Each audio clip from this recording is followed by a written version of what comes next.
Okay, so we're going to start off with problem 1, part 1 on practice exam 2. So problem 1 asks us to write down the domain of the following functions in interval notation and to circle our final answer.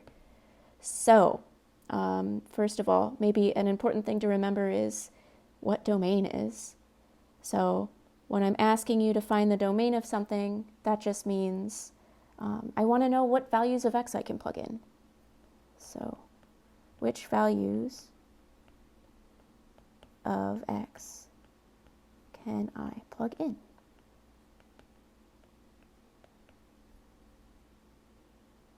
So part 1 is we're given f of x equals the square root of x plus 1. So I see this and I'm concerned because I see a square root sign. So what can go wrong here is I can accidentally take the square root of a negative number. So important to remember, we cannot take the square root of a negative number.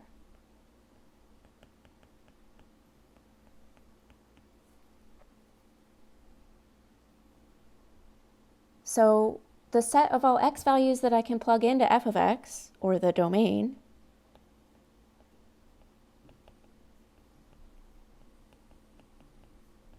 will be all values of x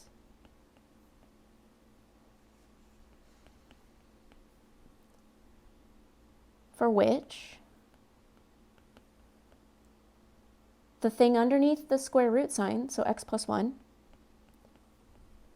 is bigger than or equal to 0. So to find the domain, all I need to do is solve the inequality x plus 1 is bigger than or equal to 0. So let's do that.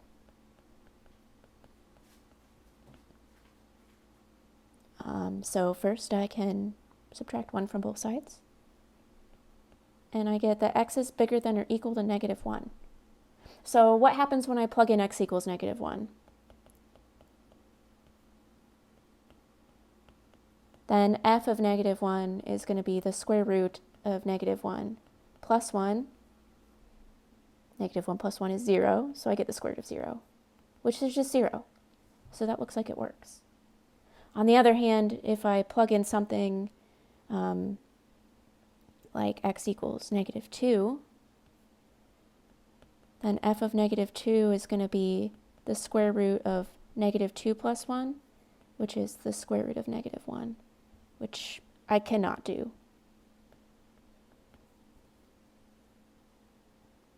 Okay, so now that I've solved this inequality here, I can write my final answer.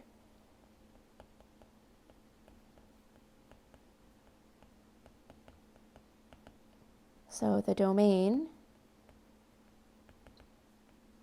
of f of x will be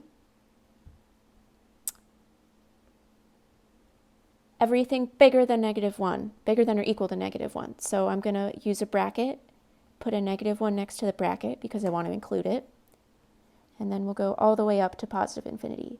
And we'll put a parenthesis there because infinity is not an actual number.